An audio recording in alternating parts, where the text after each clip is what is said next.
The committee has spoken. Therefore, let us all bow and subject ourselves to the 13 people that count. The 13 people with the knowledge, the wisdom, the insight, and the vision to determine who should play for a national championship. So those 13 people have spoken. We will dissect their initial review and evaluation of the college football season to date. It's MarkRogersTV, the voice of college football. Glad you could stop by and give us part of your Tuesday night.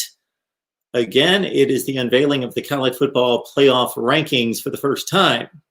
And so this will be the subject matter tonight, but you can call us with anything related to college football. But I'm sure there will be much discussion about these rankings, and I certainly have my thoughts about the initial playoff rankings. Again, the 13 people that know, the rest of us don't necessarily know as much as they do. So it was good to get their insight into their rankings. I didn't see the show tonight. I didn't watch the show. I caught like the last 3 minutes that provided no information. So I did not catch the show and the discussion about why certain teams were ranked in whatever order they were. I will catch future shows, but to tell you the truth, I had other things going on in my life, and I did not even think about there being a college football playoff rankings show. I am so tuned out to shows involving pregame, postgame, and the like. So I didn't even get a chance to DVR it, which was my original intent. But we will discuss it here at MarkRogersTV, the voice of college football. All right, 860-325-3687, 860-325-3687. I will get the number online in just a second. But very important note here for small business owners.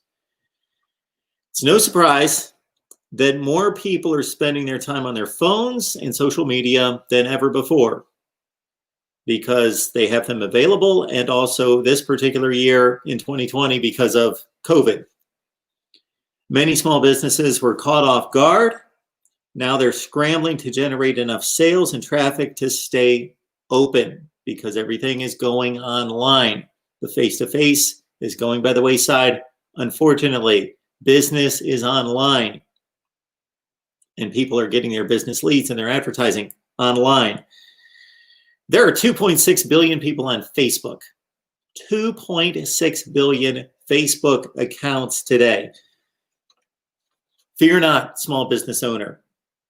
The kind folks at Verma Digital are focusing all their efforts for the next year on working with you, the small business owner, and helping you generate traffic to your online space, whether it be by Facebook ads, Google AdWords, social media content, or the services of a full-fledged marketing agency. Verma Digital. Verma Digital promises to work hand in hand with you to bring the attention of your business to where the eyes are. So these people know where people are congregating on social media. They have the most in-depth analytical analysis to be able to know where you need to be. Don't let your competitors get the jump on you and pass you by. Go to vermadigital.com. It's right there on the banner, vermadigital.com right now. Schedule your free consultation. I have. Mention my name. I'm Mark, by the way, M-A-R-K. Mention my name when you contact vermadigital.com. My name, Mark, M-A-R-K, and automatically qualify for 10% off all your services. vermadigital.com. All right, let's talk up the playoffs in the playoff rankings, the first initial unveiling. So I'm sure that most of you have seen them, may have them right in front of you right now, but we'll quickly go through, starting with 25, running all the way up the scale. 25 is Tulsa, 24 Iowa, 23 Oklahoma State, 22 Auburn, 21 Marshall, 20 Coastal Carolina. North Carolina's at 19, USC at 18, Texas 17, Wisconsin 16, Oregon 15, BYU 14. Probably the first team that has any possible shot to make a college football playoff appearance. BYU at 14. May want to schedule that game with Washington. All right, Iowa State at 13, Indiana at 12, Oklahoma 11. Now comes probably the first real fringe college football playoff contender for obvious reasons. One loss in a major conference. Miami at 10, Georgia 9, Northwestern 8, Cincinnati 7, Florida's at 6, Texas A&M at 5, Ohio State 4, Clemson 3, Notre Dame 2, and Alabama number 1. Okay. Again, 860-325-3687. And here are my initial thoughts. So we've got 2 Pac-12 teams in the rankings, Oregon at 15, USC at 18. I would agree with that in regards to the stacking of those 2 Pac-12 teams. Oregon's been more impressive, a bit more impressive than USC in winning 3 games versus USC's 3. The College Football Playoff Selection Committee has obviously made a distinction between playing 2 games and playing 3 games. They left out Colorado, and they left out they also left out Washington, who has 2 wins, and actually Washington's been, at least in their most recent performance, if you would like to compare Washington with USC, Washington played Arizona last week and beat them 44-6, the same Arizona team that USC only beat in the last few seconds of the game. MarkRogersTV, the voice of college football, who's on the line? Hey, Mark, it's Dominic. Hey, Dominic, how are you? Good to hear from you tonight. What's going on? I'm doing pretty well, and nothing much is going to go on. I just got the ESPN website up on my computer, and ready to talk about college football playoffs with you, man. All right, what do you got?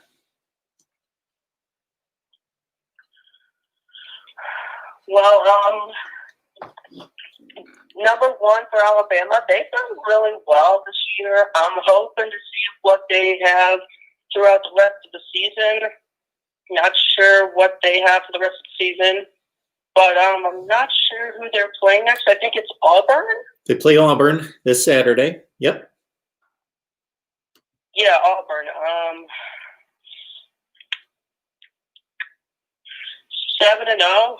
Pretty sure they can make the playoffs, but we'll see how that turns out. What are your thoughts, Mark? What are my thoughts on Alabama? Yeah. I've got Alabama ranked number 1. I believe they have not just the best team in the country, but the best resume in the country. Those aren't necessarily the same thing, but they have both right now.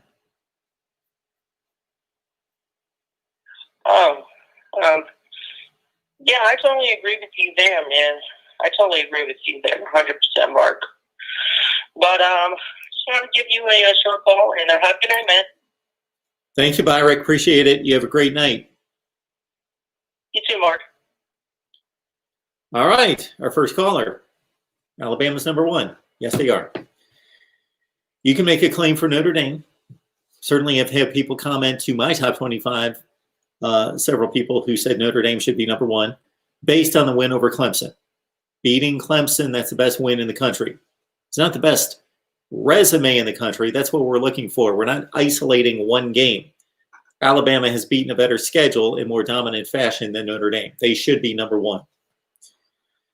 I was pointing out a few things that hit me in reviewing the top 25. Again, the Pac-12 situation with 4 undefeated teams, but 2 of those teams have 3 wins and 2 of them have 2. That 3rd win ushered Oregon and USC, and I believe that there's a little bias involved because USC and Oregon are the supposed best teams in each division. They have comfortable spots in the top 25 at 15 and 18. Washington with a more impressive win against a common opponent, Arizona, much more impressive win, completely annihilated Arizona. USC almost lost to Arizona. Washington, Colorado outside the top 25 from the Pac-12. Okay. Iowa State's 13. Oklahoma State is 23. I said Iowa State is 13 and Oklahoma State's 23. Seems to me I watched that game. And Iowa State lost to a team that they don't have ranked. Louisiana by 17 points. Oklahoma State lost 2 games to teams that they have ranked 11 and 17. Oh, yeah, and then they played. They did play. Iowa State's 13, Oklahoma State's 23. Okay. And Oklahoma State also has a win over a team that they have ranked in their top 25 in Tulsa. Their non-conference win, according to the committee, is better than Iowa State's non-conference win. 10 spots. North Carolina is clearly winning the eyeball test with the committee at this point. They must just be watching the offensive side of the ball.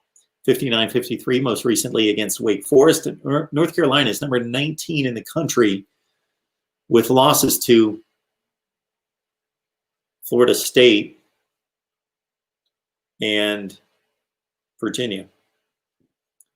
So North Carolina is overrated. They should not be rated 19th in the country. They may have the 19th best team in the country. They don't have anything close to, quite as close to the 19th best resume in the country. A lot of eyeball tests on Sam Howell and the receivers buying into North Carolina at 19. All right. Wisconsin's only 2-1. But they're number 16 in the country. Again, Wisconsin could easily be the 16th best team in the country, but having played only 3 games with wins over Michigan and Illinois, they were impressive wins. Illinois might be a tad better than we thought after defeating Rutgers and Nebraska, but Wisconsin at 16, much too high for me. Imagine this. This would be a real test if we could only go back in time. Wisconsin's 2-1. They're number 16 in the country. Imagine had Wisconsin beaten Northwestern. Northwestern take their other 4 wins, much more impressive than Wisconsin coming into the game.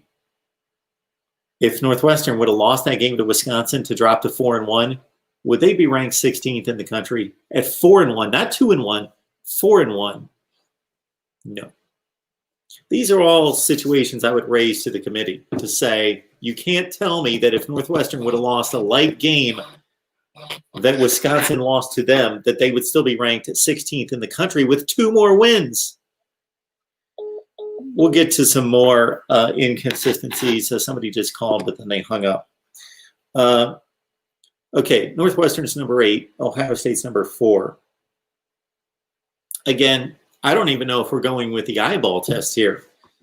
Has Ohio State's pass defense been evaluated by the eyeball test?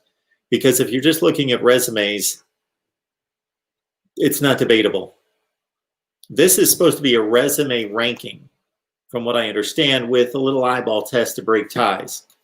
This is supposed to be a resume ranking. And even if you look at, if we could somehow strip off the colors, the names, the decals, and we didn't know it was Northwestern out there in Ohio State, you're telling me that Northwestern has not been more impressive than Ohio State? Beating Wisconsin by 10. Beating Iowa. Oh, another team that they've got ranked. Iowa. They beat them. They were down by 17. Came back from 17 down. Beat Iowa. Beat Wisconsin. If Purdue would not have gotten ripped off this past weekend against Minnesota on the pass interference call, Purdue at 3-1 might be in the rankings too. So basically, Northwestern has beaten 3 teams that they have ranked, plus a Maryland team that's 2-1, beat them by 40. And they've, yeah. So that doesn't make any sense. Okay. So those are the big flaws I see. Some are just questions or just observations. The Pac-12 thing I have no issue with as it stands right now, making a distinction between 3-0 teams and 2-0 teams. Although, again, one of the 2-0 teams has a much more impressive showing against the same team, Arizona, that one of the 3-0 teams beat.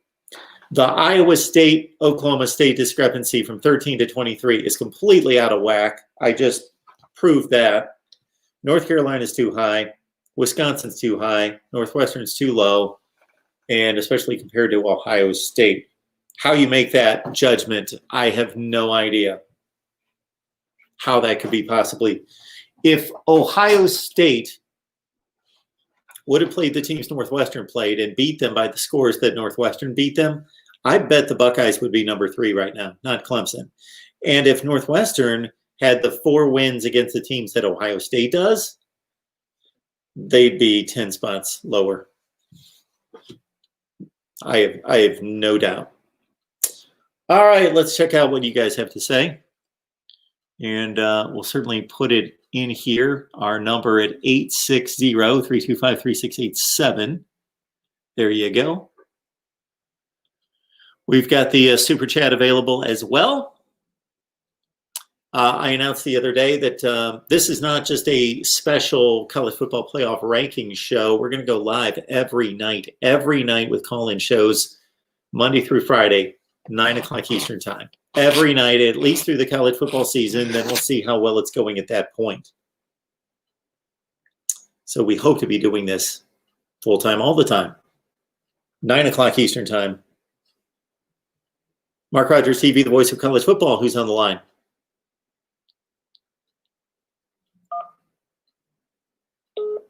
Huh. Call's not coming through for some reason.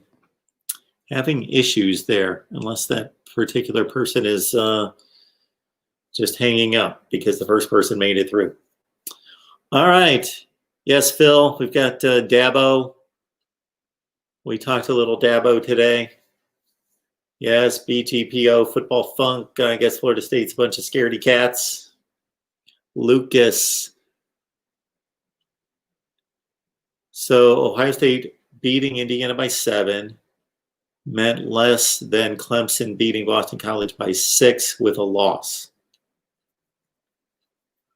Well, Clemson's won more games. I don't have a huge issue with that. I can see both sides of that. Ohio State having not lost, but not playing anybody really that good.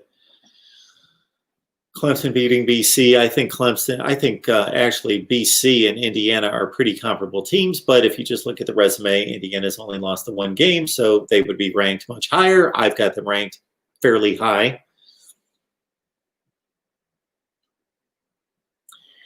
Ohio State's schedule has been awful. By no fault of their own. If you take all the teams on Ohio State's schedule, they are 6-14. And then if you eliminate the games in which Ohio State beat them, of course, that's 4 losses right there. They're still only 6-10 against everybody else. Whereas Northwestern, if you take that same criteria, Northwestern's opponents are 10-5. 10-5, 6-10 in the same conference. Much tougher schedule for Northwestern to date.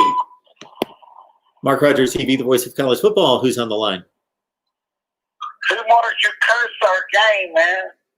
I did it. I did it. Yes. Well, I'm sorry about that. What did I do? What did I do? You didn't have me on the talk. You didn't have me on the talk show. So the football guys cursed us all by not having Florida State at Clemson play. Well, I would have thought that they would have cursed me, not cursed your team. Well, I'm sorry about that, Deandre. You know that I love you and want your team to be playing football. I wanted to see that game too, probably for only about 2 or 3 minutes till it was 28-0, but I would have watched the beginning of it at least. Yeah, they're going back and forth. It's crazy. I know Dabo pointed out today that they played Pitt, and Pitt had the same issue that Clemson had with the same amount of time. But I think it's time for Dabo just to move on from the conversation. He's gonna make up the game in December, and it is what it is. I mean, it's a shame to see Florida State go out like that with its great history. Because I remember, what was it called? Bloody October, that one year where Florida State played 5 road games against 5 ranked teams. I think Pitt was one of them. And, this one year they went like 3-2. I don't know if you remember that year that I'm talking about. It was like 1981, 81 or 82. Which looks, yeah, they just went on the road to play everybody. I mean, That's what made Florida State great. I mean, they would play anybody, everybody. Miami too, because Miami used to go out there and play. Yeah. Florida State. Teams in the cold. Yeah, Florida State, those two teams. Well, they didn't play them in the cold, but they played them in September, sure. But anyway, they played Ohio State 2 consecutive years in Columbus because Ohio State wouldn't go to Florida State and play. And they beat them. Florida State beat them both times. Right. You know, Nebraska beat them when they were really good too, didn't they? If I'm not mistaken. Yeah, they did. Yeah. Yeah, that's what made them great. They went to Clemson and I think Clemson was 88. Clemson was ranked number 3, the Fumaroos game. And beat Clemson. So, you know, they were road warriors. So, but it's just sad that it happened. But you also got to understand we got to look at the safety of the kids too. So I mean, but you know, but anyway, to the races that you were talking about,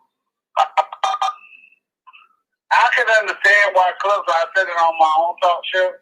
I can understand why Clemson was ranked number 3 because the committee did say they were going to take injuries into consideration. And like I said after Notre Dame beat Clemson, Tyler Davis hasn't played all year. Only played with 2 games. Half of the Wake Forest game and the Miami game. He only played 2 games so far this year, and hopefully he'll be back soon. And Clemson receivers were hurt. The James Scouts, you're not saying Notre Dame didn't have injury, but I think that's why Clemson is ranked so high. And also they didn't have Trevor Lawrence, and DJ took Florida State in 2 overtime. So I think that's why Clemson got ranked so high because they looked at that. It might be crazy. We might get Clemson and Notre Dame twice because if you come back and use the same logic, if Clemson beat Notre Dame in the ACC championship game, Notre Dame is missing 2 of their best offensive linemen now. Their center and their left tackle. Sure. So we might get Notre Dame Clemson 3 times this year. And Ohio State's just played such a bad schedule. Right. And they can't help it. Who saw Penn State being this terrible? Not I. Who saw that coming? I didn't have them going quite as well as a lot of people that thought that they would get to the playoff. I saw a lot of playoff predictions. Certainly most people had them only losing to Ohio State in the Big Ten. I did have them losing 3 games. Yeah. Nobody saw that. Nobody saw Indiana. I know Indiana was 8-3. What were they, 8-3 or 8-4 last year, or 9-3? They went 8-5 after the bowl game. Right. Nobody saw that coming. It's just amazing what Indiana's doing with their program. So, you know, it's crazy. And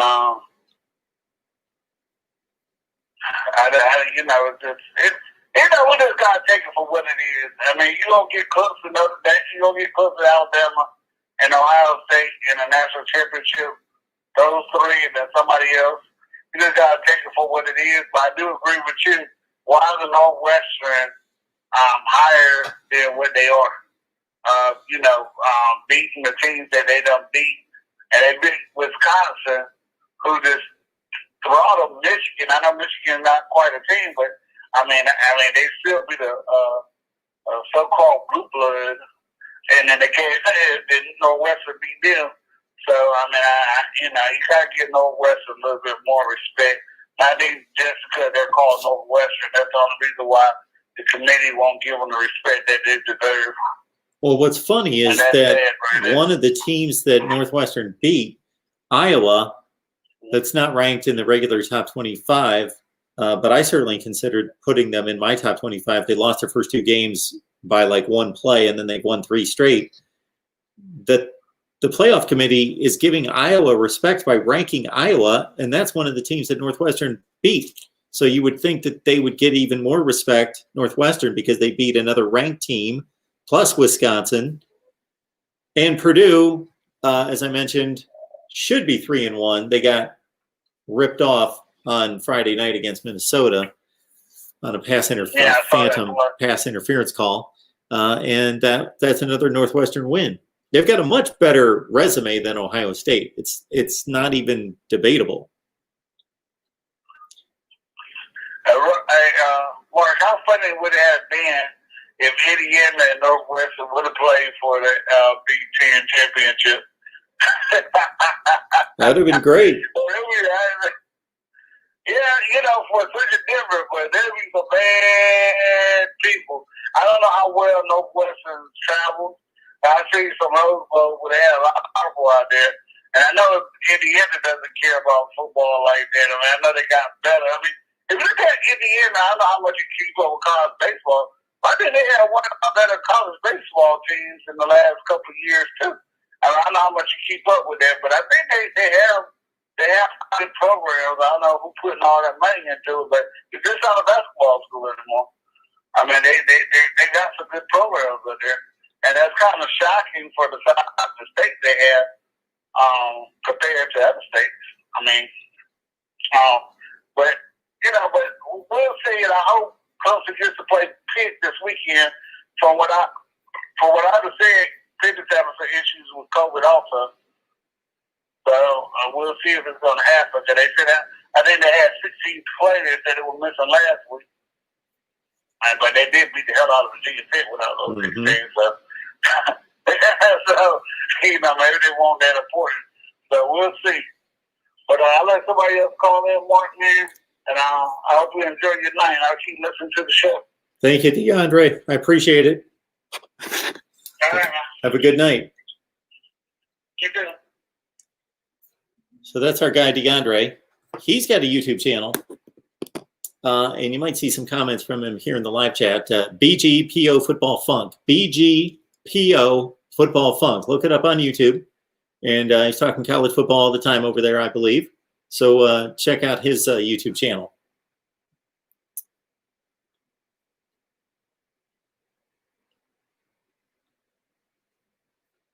BW is telling us that BYU is wearing blackout uniforms for their game against San Diego State. Glad to see they will be appropriately dressed for their own funeral. Well, that would certainly lock things down for BYU. That would do it.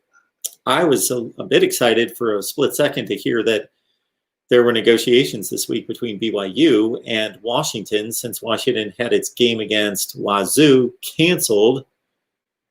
And the Pac-12 commissioner came out earlier this week to say, we are looking for games to play.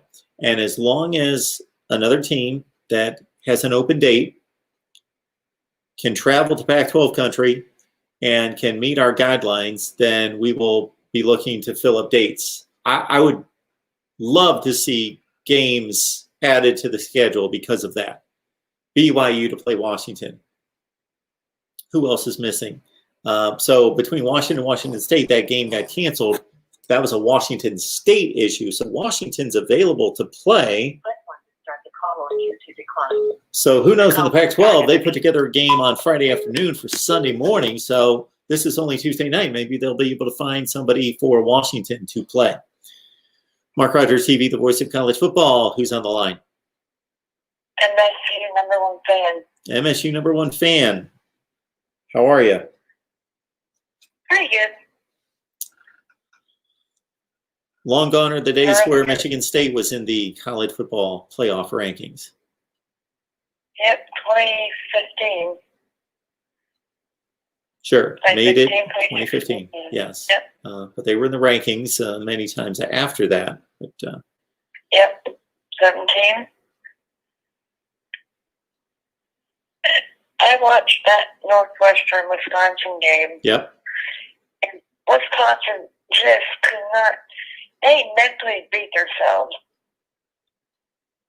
4 turnovers in the first half. Yep.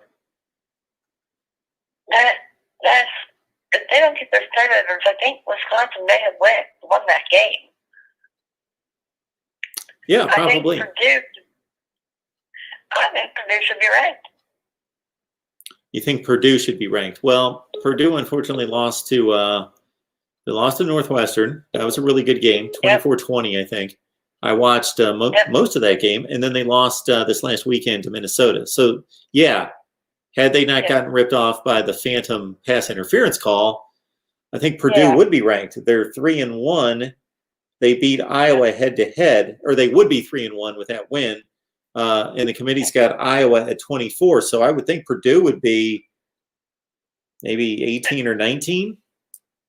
Yeah, and that was a bad call. And you know, so you can challenge pass interference.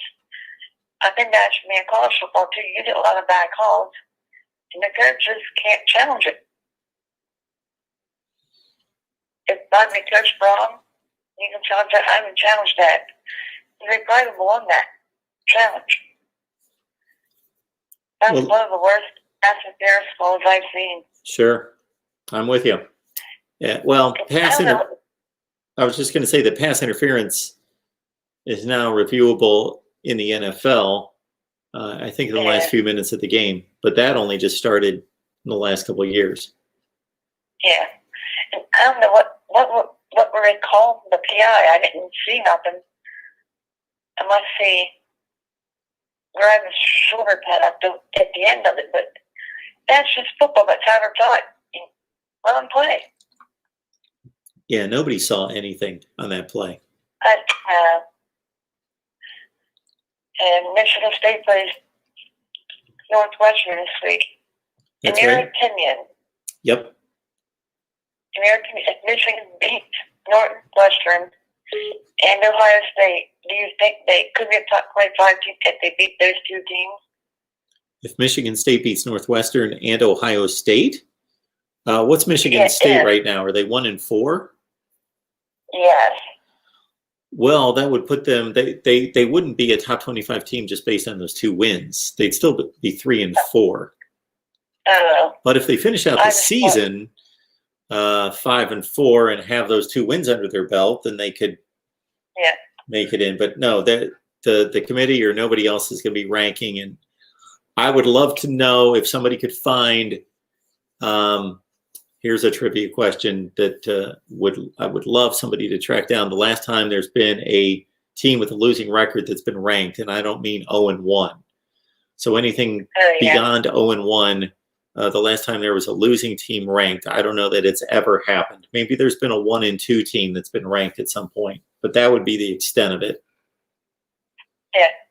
I thought Mel Tucker's doing. He's taking it slow and steady. I mean, is Michigan ranked? Jim Harbaugh and school ranked? No, Michigan is not ranked. I think they should be because they must lost to Rutgers. Yeah, again, Michigan's another team that's not going to be ranked unless they really kick it in gear. They're 2-3. No, they're not, and they're not beating Ohio State. And I think if you take, I got Alabama number 1, Notre Dame 2, and I'm probably going to put maybe Texas A&M at number 3 and Ohio State at number 4.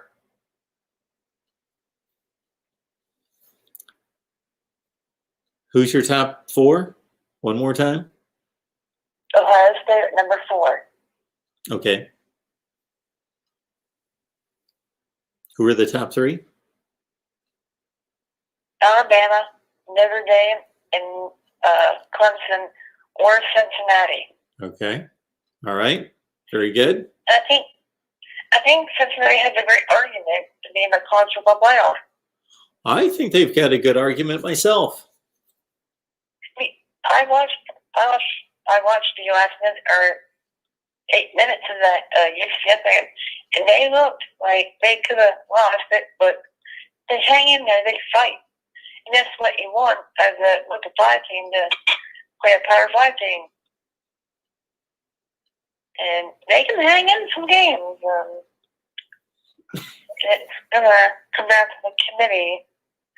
I've been wanting to see Clemson, Cincinnati, or someone. Yeah. All right, Do you MSU think- number 1 fan. Anything else? Do you think that Michigan State could beat Northwestern? Well, Northwestern plays the kind of ball that keeps most games close. So Michigan State could compete. I'm not expecting it, but I wouldn't be shocked. I would not be surprised if Northwestern, despite being 5-0 and better than the three last teams on their schedule, would trip up against somebody, Michigan State, Illinois, or Minnesota are their last three. Yep. All right. Thanks for taking my call, Mark. Thanks, MSU #1 fan. Have a good one. All right. We're at 860-325-3687. A lot of people don't like Clemson with the loss at number 3. I understand that perspective. I get it. Also understand the perspective that they lost to an extremely good football team, and they were challenged with injuries, and they were on the road. And if you believe Notre Dame to be as good as most do, as the first or second best team in the country, then the Clemson loss is understandable. MarkRogersTV, the voice of college football. Who's on the line?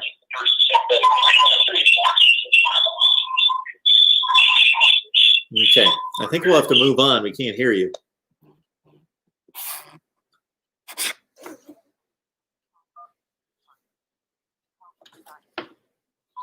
Hello, MarkRogersTV, the voice of college football. Who's on the line? Uh-oh, Chad, I need to get the speaker going. I don't know how to get it back on the screen for us. Yes, sir. What you got tonight? Well, I disagree with Clemson being number 3. I disagree with Georgia being number 9. Okay, so you think Clemson's too high? I think Clemson should be ranked after Florida. After Florida, okay. Because of the loss of Notre Dame. Okay, because they lost to Notre Dame, and Florida lost to Texas A&M. And Texas A&M lost to Alabama. Okay. And I think Georgia's too high. I don't think all Georgia's their wins aren't really against anybody that wows you. Okay. Well, if we really run through it, I would think that Georgia's wins are pretty similar to Florida's wins. They both beat Kentucky. They both beat Tennessee. They both beat, let's see, South Carolina. No, Georgia has yet to play South Carolina. I'm trying to think who they both played. Those two teams. They both played Arkansas. They both beat Arkansas. They didn't both play Auburn. So they played 3 of their wins are against the same teams: Tennessee, Kentucky, and Arkansas. And by the end of the season, they will have both played Missouri, South Carolina, and Vanderbilt. And I know on their little top 25 show, they were talking about the Clemson domination over Miami. That's like talking about that reason why they should be number 3. Which I'm not understanding that one either. Well, Miami. Well, let's face it, there aren't that many quality wins by anybody. There's very few. And quality wins, I mean, against a team that would be considered a top 20 team, top 25 team. If we go through all these teams, they're among the top 25 teams in the country, aren't even that many losses. So a win over Miami is probably one of the 10 or 15 most quality wins in the country, something in that range.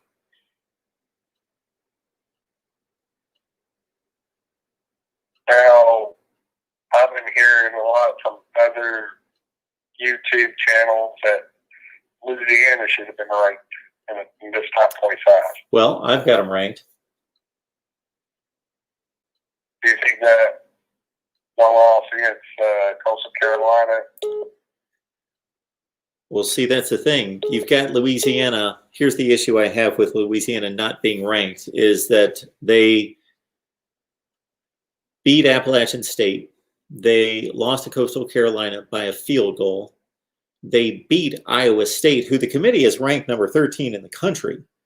And Louisiana beat them by 17 points on the road, and they're 7-1. So I think they should be ranked. Now, do you think what do you think about BYU's ranking? Too high, too low, or? I think it's fair. I've got them slightly higher, but I have stated a number of times that they've played the worst schedule in the country. Between them and Liberty, they've played the worst schedule in the country. So even though they've not lost any of these games, they barely got by Texas San Antonio. That was a close game. And the Houston game was closer than the final score. They were losing in the fourth quarter against Houston. And Boise State would be their one win that shows us anything. Yeah, I'm okay with the BYU ranking. They are tough to rank. They're undefeated, but they've played the worst schedule. And do you think Oklahoma's ranked too high? Yes, I've got Oklahoma lower. So the issues I've got with Oklahoma, I know that they've been impressive recently, but they lost head-to-head to Iowa State. They lost to Kansas State, who's got 4 losses on the season. I think Oklahoma's, yeah, I've got Oklahoma around the 20 position. Yeah, I see someone playing if Alabama wins the championship game, we're still getting in. I don't know. That's a toss-up for me. Being a Bama fan myself, they're playing Florida, which haven't played in at least a good 5-6 years. And I really don't know. Kind of hard one to call. Yeah, you don't know what? Like if they're saying if Alabama loses to Florida in the SEC championship game, they would still get in. I'm like, I'm not even for sure on that one. Well, it depends on what's going on elsewhere, but I got to say that if it comes down to Alabama losing a close SEC championship game and Notre Dame losing a close ACC championship game, that's going to be a difficult call because you're going to have 2 one-loss teams that have been ranked 1 and 2 for the last 5 or 6 weeks, and they both lose to top 5 teams in a conference championship in close games. That's going to be a difficult decision to make. All right, thanks, Mark. Appreciate the call. Have a good night. All right. We're taking your calls on the college football playoff rankings or anything in college football with a big weekend starting on Thanksgiving. I don't think that we really have any tremendous games on Thanksgiving. Typically, we've got Ole Miss and Mississippi State. I've told that little story about we had a big Egg Bowl show, actually. We would do an hour show before the Egg Bowl every year on beloved WCBI. For whoever's on the line, can you please turn down the volume in the back? It's MarkRogersTV, the voice of college football. Who's on the line? Yeah, sorry about that. No, that's okay. It's just, a lot of blare. It's the broadcast. I'll turn it down. Yeah, what's up? Hey, Mark. I just saw the rankings myself, and I actually was looking to leave and see with the other callers. And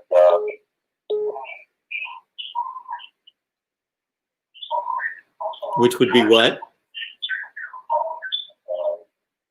Okay, you still have. The rankings. I agree with most of the rankings, but think about some things like the win-loss percentages. You know, like you look at Ohio State, they got a great win over Indiana. They're very close. Most of those teams that both teams won against Indiana and Ohio State, they have a losing record. So, I mean, do you think it's mostly the eye test being taken into account this year? Or? Oh, with Ohio State, it's not just an eye test; it's a reputation test. That's what they're being given.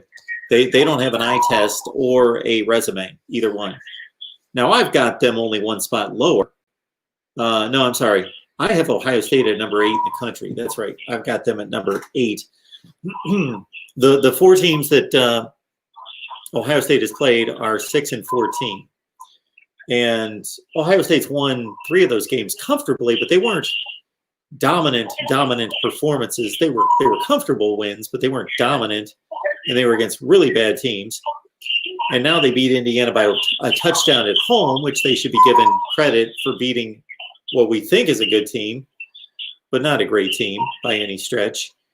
And again, 42-35. So to me, Ohio State is probably one of the 3 or 4 best teams in the country, but I don't think they should be ranked that high because they have yet to prove it. Oh, that's mostly my curiosity because I was looking at and I get it. This year is tremendously difficult. No one wants a job as a committee because Oregon was ranked number 9, and now the committee has them 15. And I understand slow starts. I'm a Duck fan, so I understand that's a little low for me. But I understand the whole point. But that's what I was wondering is it has to come off of eye test and analytics because a lot of the teams playing, they are beating teams with losing records. Yeah, I just think that with Ohio State, it's a lot about reputation. Not that they've won the 4 games. And so if you hand that 4-0 record with those opponents to, if that was Oregon or that was Oklahoma State or, pick a fairly well-respected team from another conference, I don't think they're sitting at number 4 in the country. Yeah, and that's fair. And I have no problem with, Oregon ranking them at 15. That's, it's understandable. They won 3 games, and they haven't been super impressive despite winning, but they haven't been impressive. But I do disagree with the committee on BYU. I mean, the BYU scheduling, I get it. It's not their fault. They did have, the most, I think they said, the most aggressive scheduling this year. And obviously, the situation this year is really messed that up for them. But they're blowing teams out by 34 points a game. I mean, so instead of the eye test, they're doing exactly what they're supposed to be doing. Yeah, that's an unfortunate situation because I would just really like them to play somebody with a pulse. The best team that they've played is Boise State, I guess, or Houston. Boise State just beat Hawaii by 1 score last weekend. Yeah, it would just be nice for us to be It would be nice for us to be able to evaluate a team like BYU against a decent opponent, at least one.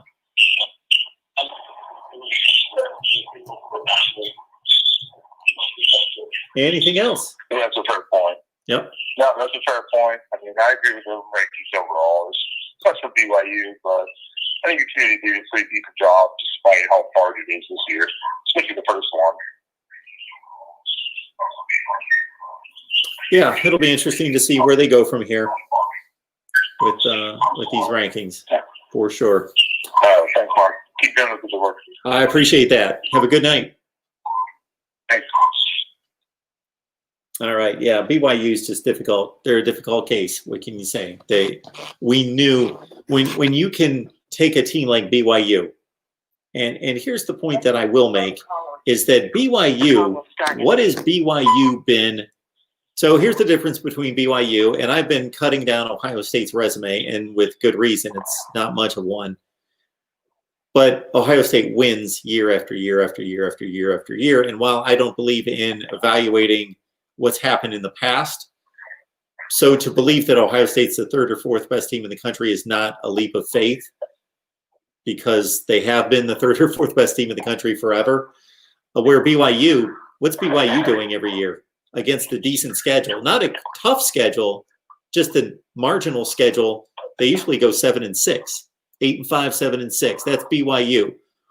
If BYU was playing a legitimate schedule, who in the world would think that they are suddenly a 12-0 football team that's like a top 5 team in the country? Why would BYU suddenly be that? They've never been that. They haven't been that for 35 years.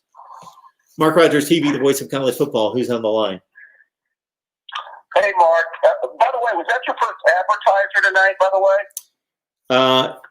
That would be a sponsor. Yes. Yeah.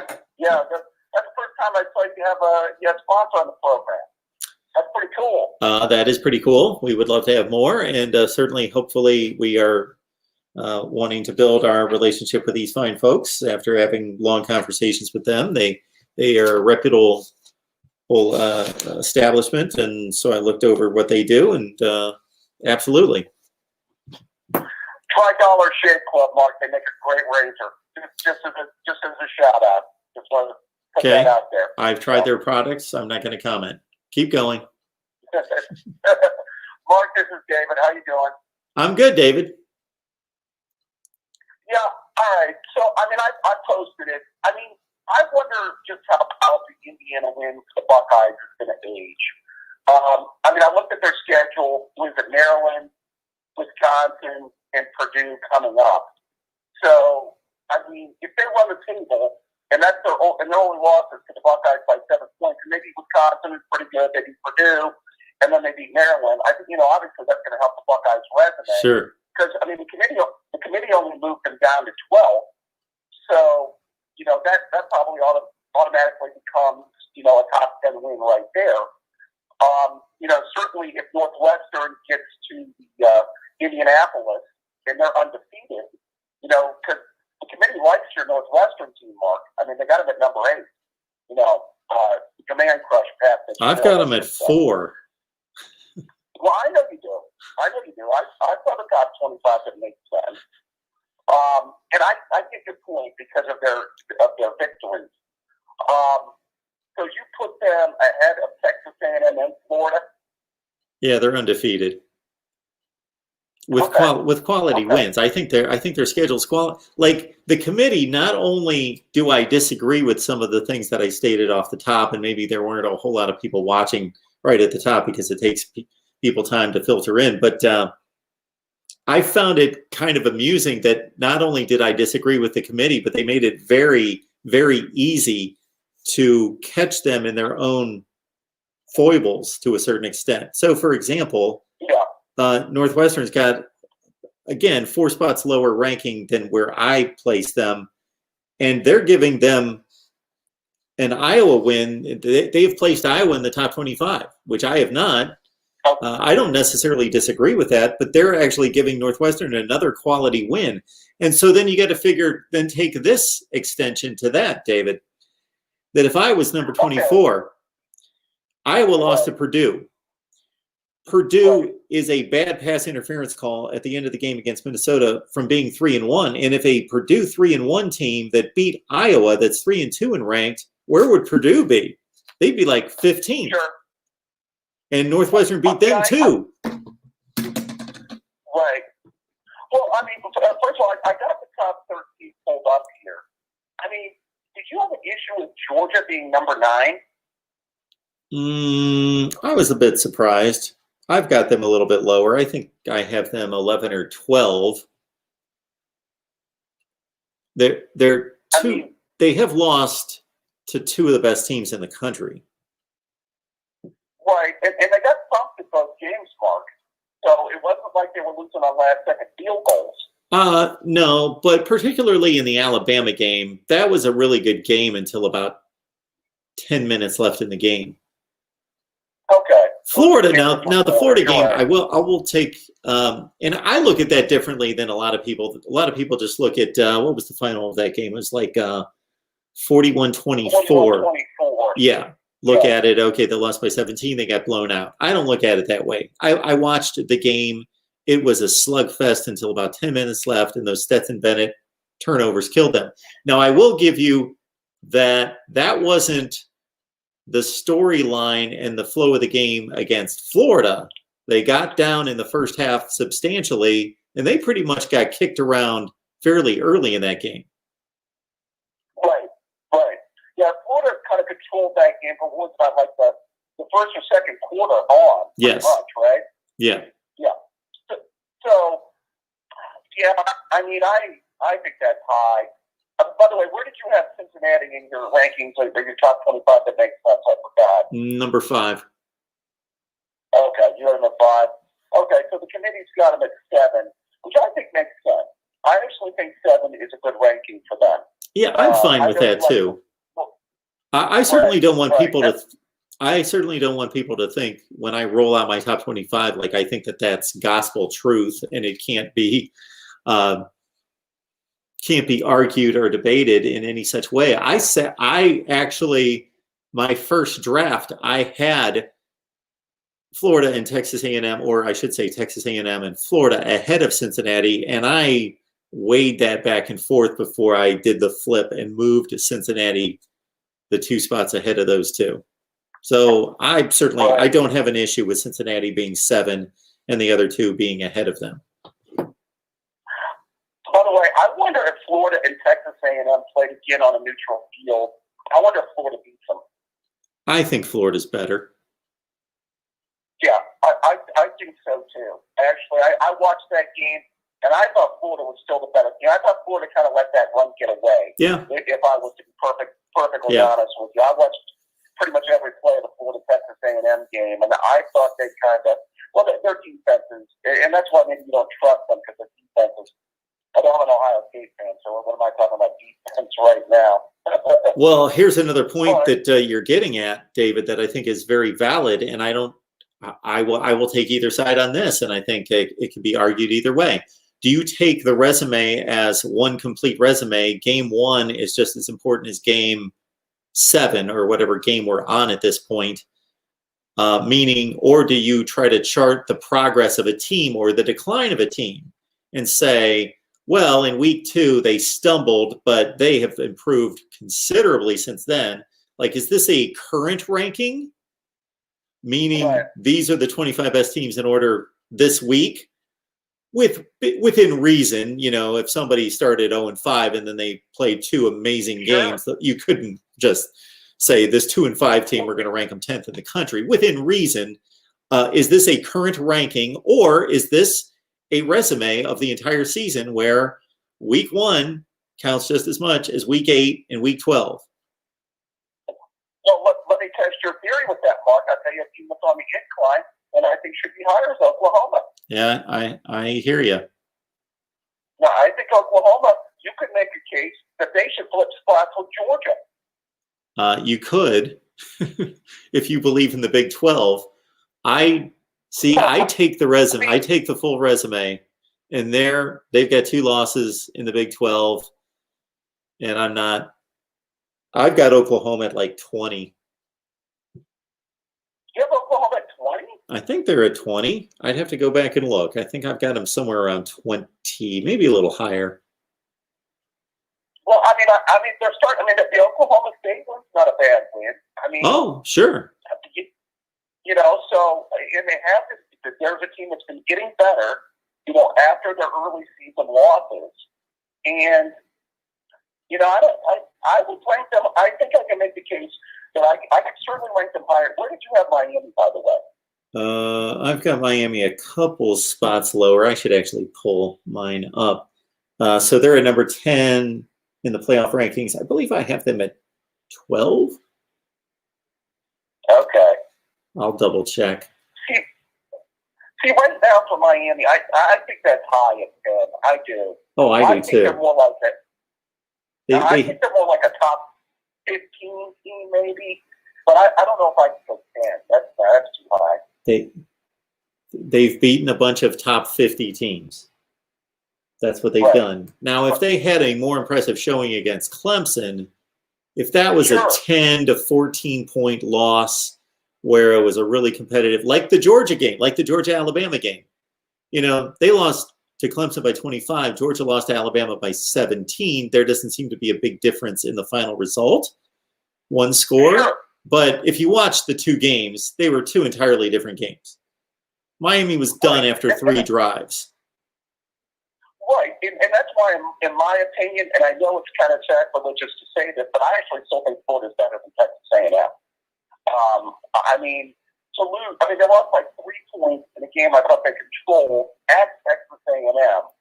And I just think if they played again, I think they beat them. I actually, and I know that's, well, they already played, and Texas A&M won, and I get it, and maybe Florida will get bumped by Alabama as bad as Texas A&M did.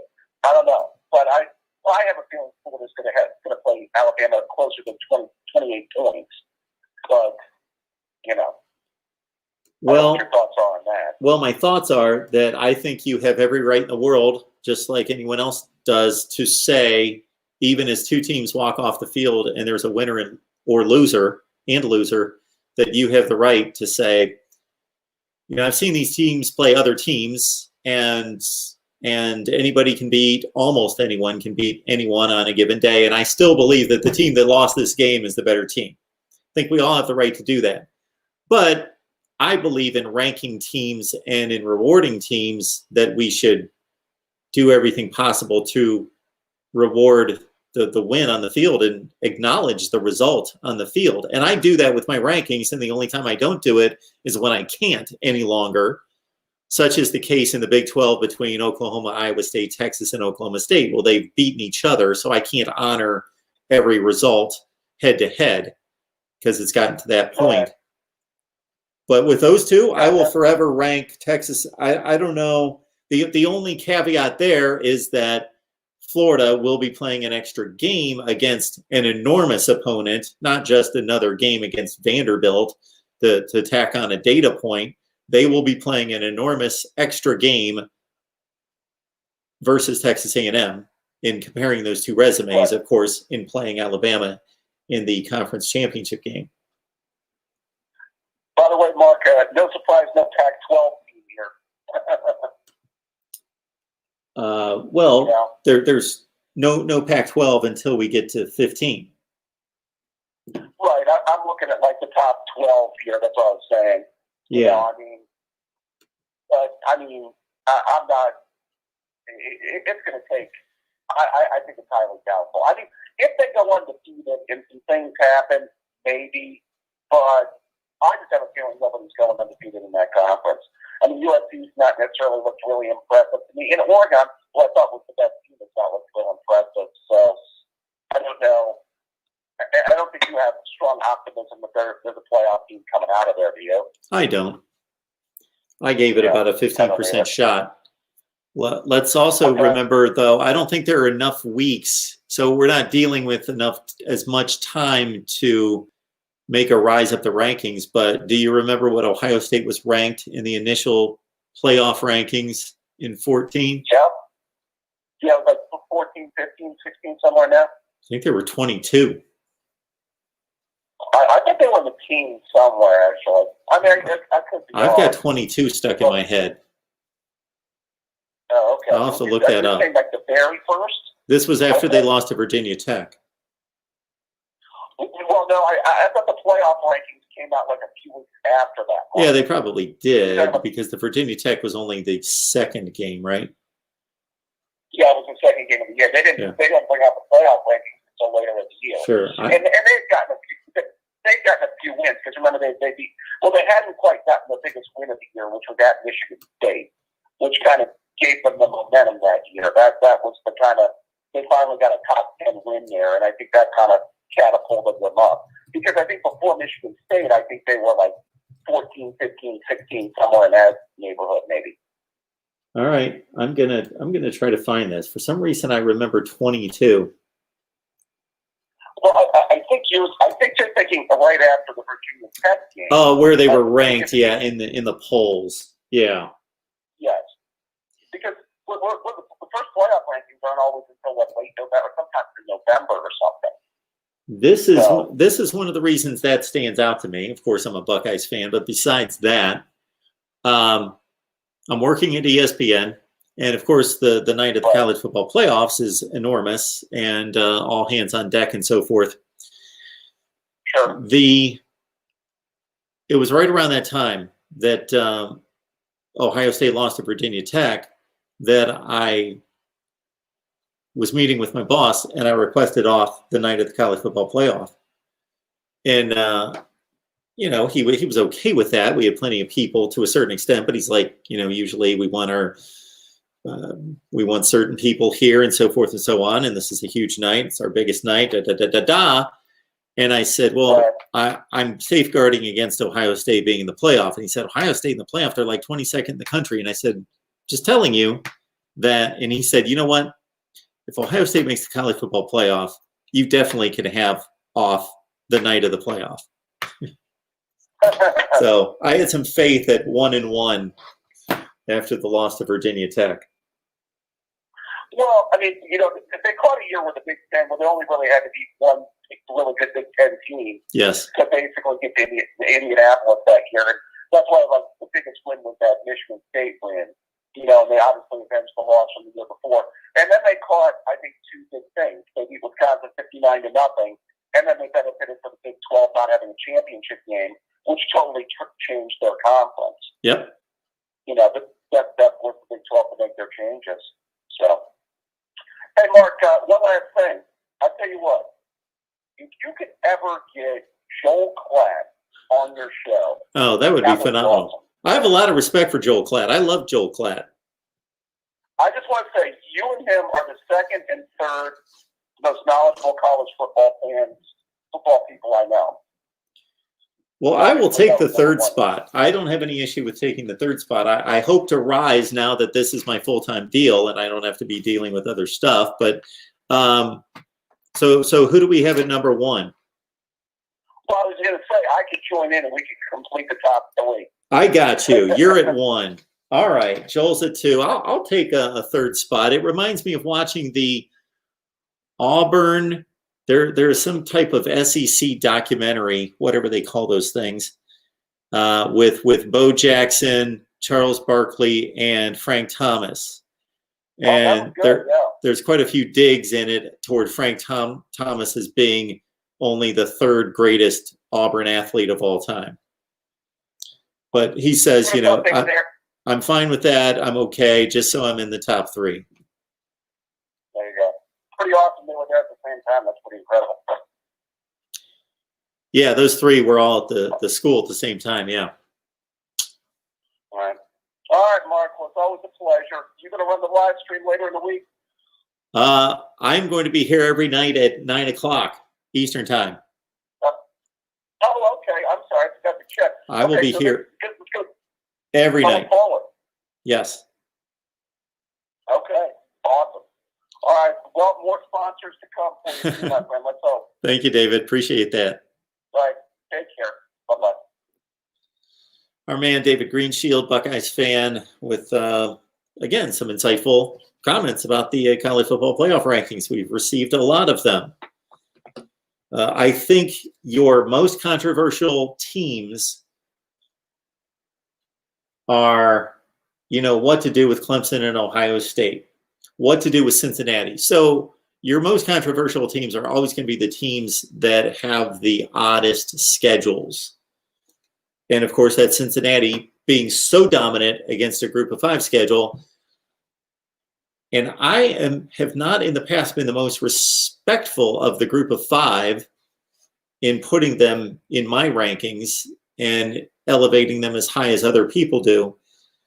But that American Conference has proven itself over time, and Cincinnati's tearing through it. Now, the last weekend, they played a very competitive game on the road against UCF. So that was not a dominant performance, but UCF's a quality team.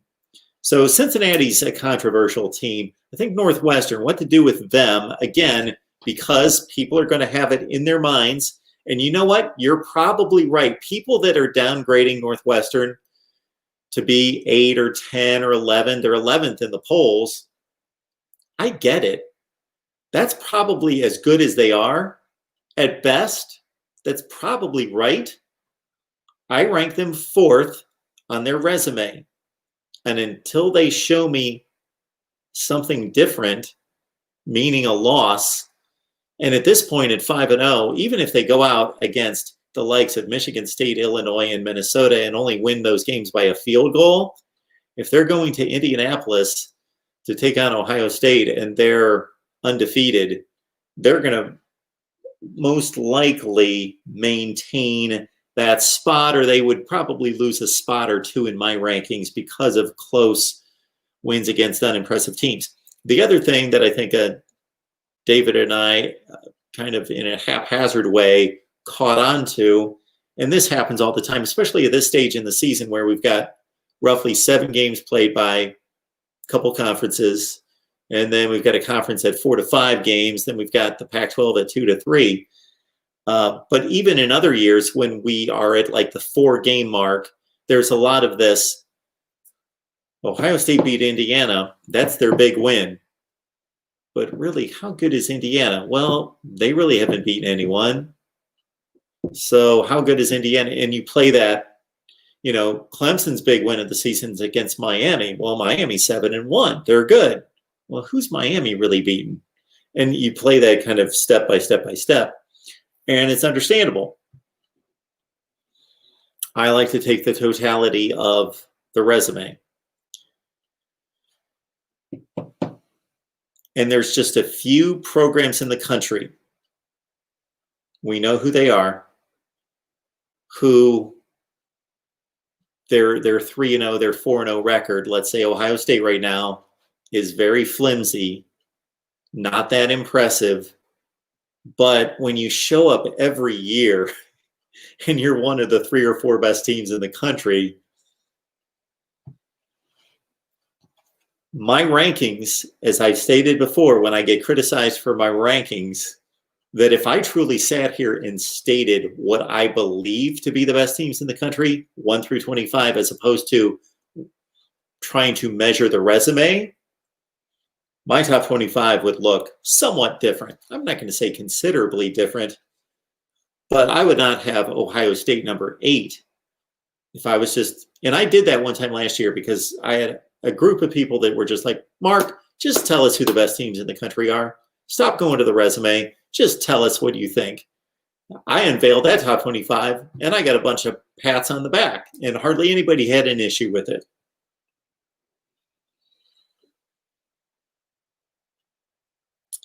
Yeah, I think Ohio State right now, based on what I've seen, is the 3rd or 4th best team in the country. If I want to completely buy into what Notre Dame has done. The games that are coming up this weekend that will tell us more, as each week does, Notre Dame and North Carolina. Now, with Notre Dame at number 2 and North Carolina at 19, what do we expect that game to look like? I would expect the 2nd best team in the country, theoretically, to beat the 19th best team in the country on the road. Oh, it's a 38-24 game. It's with those offenses, in particular North Carolina's offense and defense playing, that's a 45-34 game. It's a fun game to watch. It's competitive, but it's not down to the wire. So if Notre Dame just barely gets through that game, I'm not going to knock them down at all. If they survive North Carolina on the road, day after Thanksgiving, 38-35, hey, I'm not going to say, oh, I'm dropping them a couple spots. That wasn't impressive. On the other hand, if they go out and beat North Carolina 48-10, I might be really weighing Alabama and Notre Dame's results to possibly make a change at number 1. Same thing with North Carolina. They're the 19th best team in the country. They're number 19 in these rankings. I got them at 25. If they lose to Notre Dame in a manner that we would expect, even though their record's going to drop to 6-3, and a lot of people are just about the record. Okay, 6-2 goes to 6-3. All these other teams have 2 losses, knock them out of the top 25. Well, if they're 19 and they lose a competitive game against number 2, then I'm going to keep them roughly where they are. Alabama-Auburn's going to be an interesting one. Auburn sits at 22 right now. So again, number 1 plays number 22. We would expect that to be a 2-score game.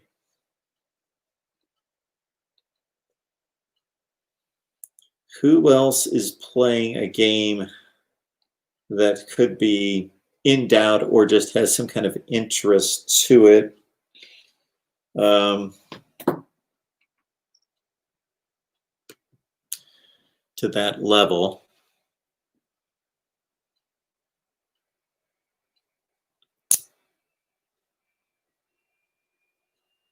I'm so far behind on your comments, and I'll remind everyone the Super Chat's on.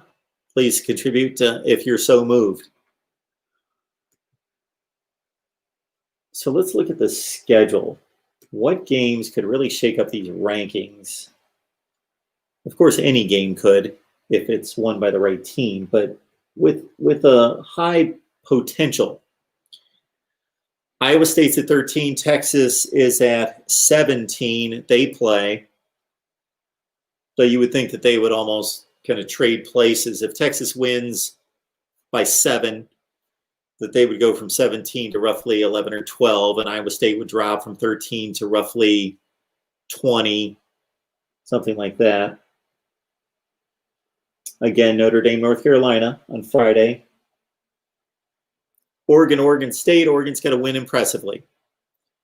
Oregon State's looked pretty decent through 2 weeks. Decent.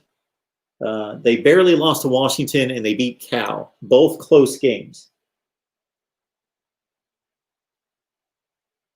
Ohio State needs to club Illinois. They need to go out there and take care of business in the 45-10 range. They should. Florida playing Kentucky. Kentucky's hit the skids. Doesn't really help them. But for Florida, Ohio State, those teams, they've got it made. It's all right in front of them. Win the conference. Indiana could improve a little stock, beating Maryland impressively, since Maryland's gained a little mojo with people with the 2 impressive wins recently.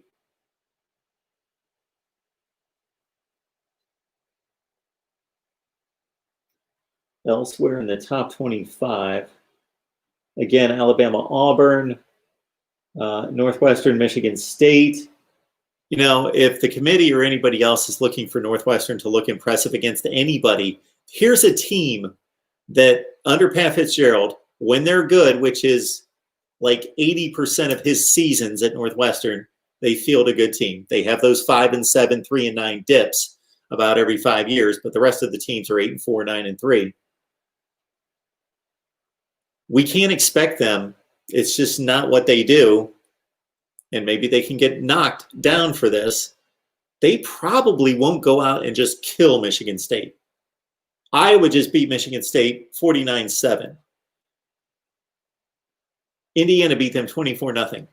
Don't be surprised if Northwestern goes to East Lansing and wins 24-13, 21-12,